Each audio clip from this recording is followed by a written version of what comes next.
Fala pessoal, tudo bem? Eu sou a professora Maureen e vamos dar continuidade a essa série de vídeos sobre o OpenGL. No início, a gente vai falar um pouquinho sobre algumas teorias que são fundamento para que vocês entendam os códigos que estarão inseridos na sequência. Então, para hoje, a gente vai primeiro organizar, depois de falar, um pouco sobre essa teoria, nós vamos organizar o código, o primeiro código que nós fizemos lá, que define uma tela, uma janela inicial, a criação de janela dentro do OpenGL. E também vamos usar o C++ em conjunto com o OpenGL para carregar os programas em GLSL. Para isso, a gente vai usar o C++ para obter, esse código de shader em GLSL. Isso pode ser feito tanto de arquivos texto ou codificados como string. Nós vamos ver como é que faz isso dentro do nosso programa em OpenGL em linguagem C.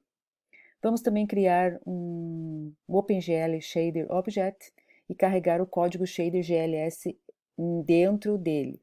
Também vou explicar para que eu preciso criar um objeto para incorporar essas informações, e aí essas informações que são incorporadas nesse objeto vão ser inseridas diretamente na nossa GPU.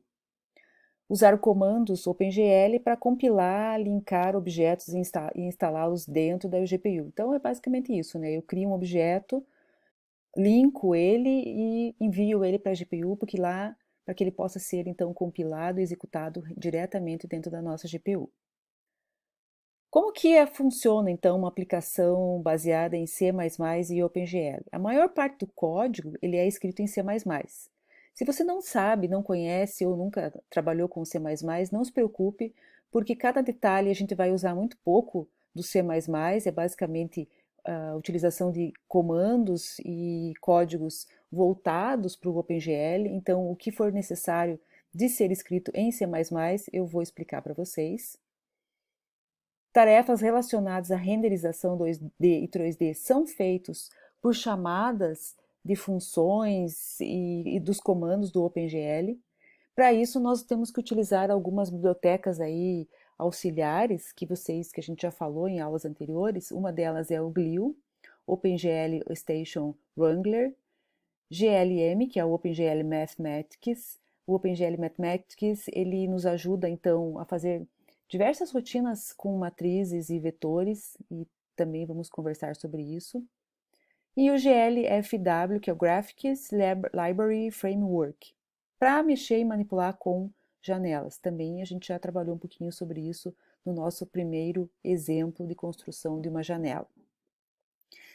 Vocês vão perceber, são informações que vão acrescentando, que eu vou acrescentando para vocês assim de forma bastante calma, que o OpenGL ele usa muito a estratégia de buffers. Por que que ele vai utilizar estratégia de buffers para enviar os modelos 3D e outros dados gráficos relacionados com o pipeline? Porque à medida que todas as funções são inseridas dentro da minha janela, da minha tela final. O objetivo de um desenho no OpenGL é você ter essa rapidez, frame a frame. Eu preciso que, à medida que ele vai terminando de desenhar algo na tela, o que vem na sequência, ou o desenho final, ou a mudança do frame na sequência, no frame seguinte, já tem que estar no buffer. E esse buffer já está dentro da placa gráfica, fazendo com que então esse processo seja bastante rápido e otimizado. Eu quero também voltar a alguns detalhes que nós passamos rapidamente na hora que a gente construiu a nossa primeira janela do OpenGL, que foi a definição do Core Profile do OpenGL. Para que vocês entendam a importância dessa definição, o OpenGL ele foi inicialmente desenvolvido em janeiro de 92, com a primeira versão 1.0. Lá em 92, a gente não tinha toda essa programação diretamente em placa gráfica, que ocorreu muito mais tarde, Então, lá em 2008, a ARP, que é a OpenGL Architectural Review Board, ela fez essa definição de dois profiles diferentes para o OpenGL. O Core Profile, que ele removeu alguns recursos antigos, permitindo que ficasse apenas aqueles que realmente são úteis para aceleração do nosso hardware gráfico, da nossa placa gráfica. E também tem o Profile Compatibility Profile, que ele vai manter então a compatibilidade com versões anteriores. Em agosto de 2014, o OpenGL lançou a versão 4.5. Em outubro de 2019, a versão atual, que é o OpenGL 4.6. A partir da versão 3.0 do OpenGL, eu já consigo então fazer criações de shaders dentro da minha placa gráfica. Se eu penso em trabalhar com o OpenGL, buscando efetivamente essa facilidade de programação da placa gráfica, usando para isso Vertex Shader, Fragment Shader, o pipeline gráfico do OpenGL, tem mais sentido, então, nós utilizarmos o Core Profile, que vai, então, permitir que seja atualizado ou seja utilizado, né, as principais atualizações e últimas atualizações do OpenGL, não nos preocupando, então, com versões anteriores a 3.0, como a versão 1.0 e 2.0, que não eram utilizados esses conceitos de shaders e programação diretamente na placa gráfica. Algumas coisas que eu queria que vocês relembrar a vocês, antes da gente passar também para alguns conceitos mais relacionados ao OpenGL, está relacionado à concepção de um Vertex Shader e de um Fragment Shader. Tudo o que nós fazemos dentro do OpenGL ou dentro de uma computação gráfica a nível de criação de rasterização é diferente rasterização de uma aplicação em computação gráfica baseada em Ray Tracing. A gente vai, com o tempo, vocês vão entender essa diferença. Eu preciso inicialmente definir vértices. Vértices, para mim, são esses pontinhos aqui que eu defino no meu espaço cartesiano. Então, eu vou imaginar que isso aqui é um plano, que eu tenho o eixo Y aqui em cima, é o eixo X aqui embaixo, aonde eu vou definir uma posição nesse eixo X e no eixo Y para cada vértice. Um triângulo, por exemplo, ele é formado por 3 vértices. Então, aqui nós podemos pegar junção, né, de 3 vértices, e esses 3 vértices me formam então um triângulo. Dentro do OpenGL eu tenho primitivas simples, mas essas primitivas são suficientes para criar qualquer tipo de desenho que vocês possam imaginar. As primitivas mais utilizadas são o ponto, né? Quando eu vou definir, por exemplo, que esse vértice aqui é um ponto, significa que ele é só esse pontinho mesmo, ele não está ligado ou ele não vai ser ligado a outro vértice. Entretanto, se eu falar que essa primitiva, que esse desenho, que esses 2 vértices pertencem a uma linha, ele provavelmente vai fazer então essa representação dessa linha que faz a união entre 2 vértices. E o triângulo, que ele é formado, já falei anteriormente, por 3 vértices, ele vai fazer então a junção de 3 vértices que eu especificar. Como nesse caso aqui eu tenho N vértices, eu tenho que definir quais são os vértices pertencentes a esse jogo aqui de vértices, esse conjunto de vértices, que eu quero fazer a união deles para formar então os triângulos. Uma vez formados os triângulos de cada um desse conjunto de vértices, nós temos o que nós chamamos de arestas. E a aresta, quando ela é preenchida, quando ela inserida uma cor, uma iluminação, eu chamo ela de face. Então eu tenho esses 3 conceitos que são importantes para nós trabalharmos dentro da nossa aplicação. A face me permite, por exemplo, saber definir onde é que está a minha câmera.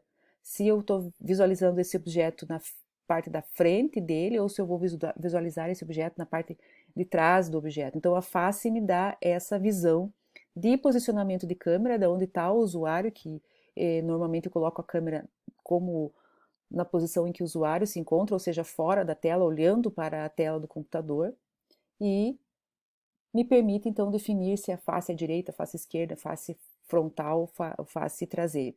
Outra coisa importante de nós entendermos no OpenGL está relacionado ao que nós chamamos de coordenadas normalizadas. Apesar de eu ter uma tela com diferentes resoluções, e por isso até eu faço essa ideia de coordenadas normalizadas, permite com que eu defina que toda a minha janela, independente da resolução que ela tem, ela vai ser normalizada para esse intervalo de números, sendo a posição aqui central da minha tela como a posição 00, o canto superior esquerdo, ele vai representar para nós então a posição 1 e o canto inferior direito a posição 1 também. Então, a minha coordenada normalizada, ela faz com que eu tenha a noção de que o meu espaço cartesiano, ele está variando de 0 a 1 no eixo x, e 0 a menos 1 também no eixo x, de 0 a menos 1 no eixo y negativo, né, quando eu tenho essa noção de que eu estou descendo para cá, e de 0 a 1 no eixo y positivo. É bom ter isso em mente, porque se eu quero que o desenho que eu estou montando apareça na minha tela, eu preciso que as coordenadas e os vértices que eu for definir pertençam a esse espaço do plano cartesiano aqui. Algumas variações a gente vai ver na sequência, mas para esse primeiro desenho nosso, que vai ser o desenho de um ponto, basta eu definir um vértice que pertença a qualquer um desse intervalo aqui entre menos 1, 0 e 1, ok? No eixo x e y. Na criação do nosso primeiro ponto, apesar do nosso desenho ele ser simples, muito simples, eu apenas vou utilizar o OpenGL para desenhar um ponto na tela, nós temos que ter alguns conceitos que são importantes. Primeiro conceito que a gente utiliza dentro da nossa criação do ponto. Definição do Vertex Array Object. O que é um Vertex Array Object? Conhecido também como VAO, vocês vão encontrar essa definição, e até quando a gente for criar esse Vertex Array, nós vamos criá-lo chamando uma variável do tipo VAO. Então ele é um tipo especial de objeto, e esse objeto ele é especial porque tem várias informações que eu preciso inserir dentro desse objeto que são associadas ao vértice. Em vez de eu colocar, então,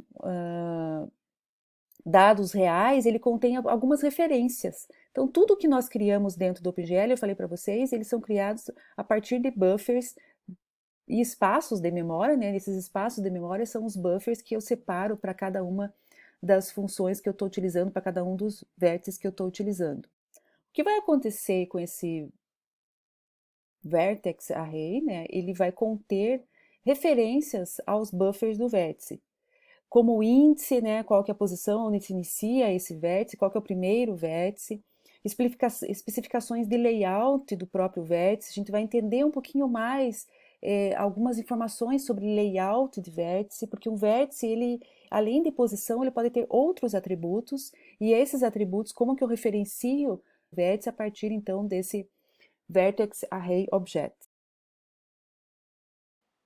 Resumidamente, então, os passos que nós temos que criar para fazer nosso primeiro desenho efetivo, que vai ser o desenho de um ponto. Nós temos que criar um Vertex Array Object. Então, a gente vai fazer a criação desse objeto, ele é criado como uma variável global. A gente vai fazer a criação, e depois que a gente cria esse Vertex Object, nós vinculamos ele aos vértices e ao programa. Na sequência, a gente vai criar o Vertex e o Fragment Shader. Também a gente coloca isso como fora do programa principal, e vocês vão entender assim que a gente for fazer o porquê disso. O terceiro passo é a criação vamos criar e compilar tanto o Vertex quanto o Fragment Shader. A gente cria o Vertex e aí depois é preciso compilar, porque ele faz parte de uma linguagem, né, do GLS como linguagem de programação. E eu preciso criar também um programa que rode, que vai fazer com que esse shader, Vertex Shader e Fragment Shader, possa ser compilado e que ele execute, né, dentro da nossa GPU. E dentro desse programa, nós então vamos anexar o Vertex e Fragment Shader. Feito isso, nós vamos linkar o programa, esse programa que foi criado na etapa 4, nós vamos linkar o programa Chamamos depois na sequência a função render. Dentro da função render a gente vai pedir para que ele use o program que foi criado e foi feito a vinculação dele, né, com tanto os shaders, Fragment Shader e Vertex Shader, ficou colocado dentro da placa gráfica. Pedimos para que ele faça aquele uso desse programa. E na sequência ele vai desenhar aquilo que nós pedirmos, baseado então na criação dos vértices. Eu até tinha esqueci de colocar aqui que nesse inteirinho nós vamos estar também definindo as posições, né, do meu vértice, e esse vértice vai ser desenhado a partir de uma primitiva que no caso, no nosso primeiro exemplo, é um ponto. Então a criação do Vertex de Fragment Shader, ele é baseado na linguagem do OpenGL, que é o GLSW. Essa linguagem ela é feita com um conjunto de string, é uma escrita de uma linguagem de programação. Ele é uma string porque ele é feito dentro da definição de uma string, e ela pode tanto ser acessada a partir de arquivo, como ela pode ser acessada como uma variável criada dentro do nosso programa em C++. Pessoal, então por hoje é isso. No próximo vídeo a gente já vai estar programando o nosso desenho que fará um ponto numa janela. Até mais!